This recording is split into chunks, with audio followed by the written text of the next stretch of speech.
In a quiet classroom, a wise professor stood before his students. He smiled and placed a large, empty glass jar on the table. Then, he took a handful of golf balls and gently dropped them in.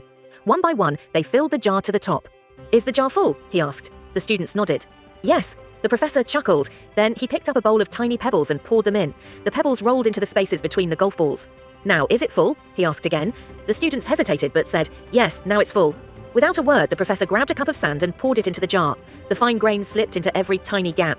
The students laughed as they realized the jar could still hold more.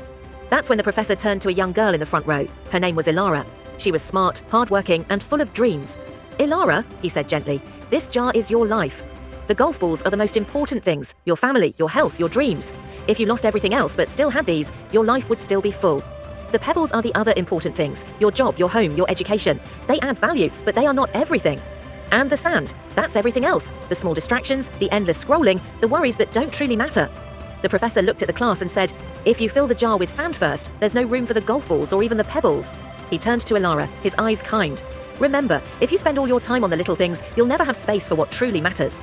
Elara sat there, thinking deeply. She realized how often she let the small things take over, worrying about what others think, chasing meaningless distractions, delaying her dreams.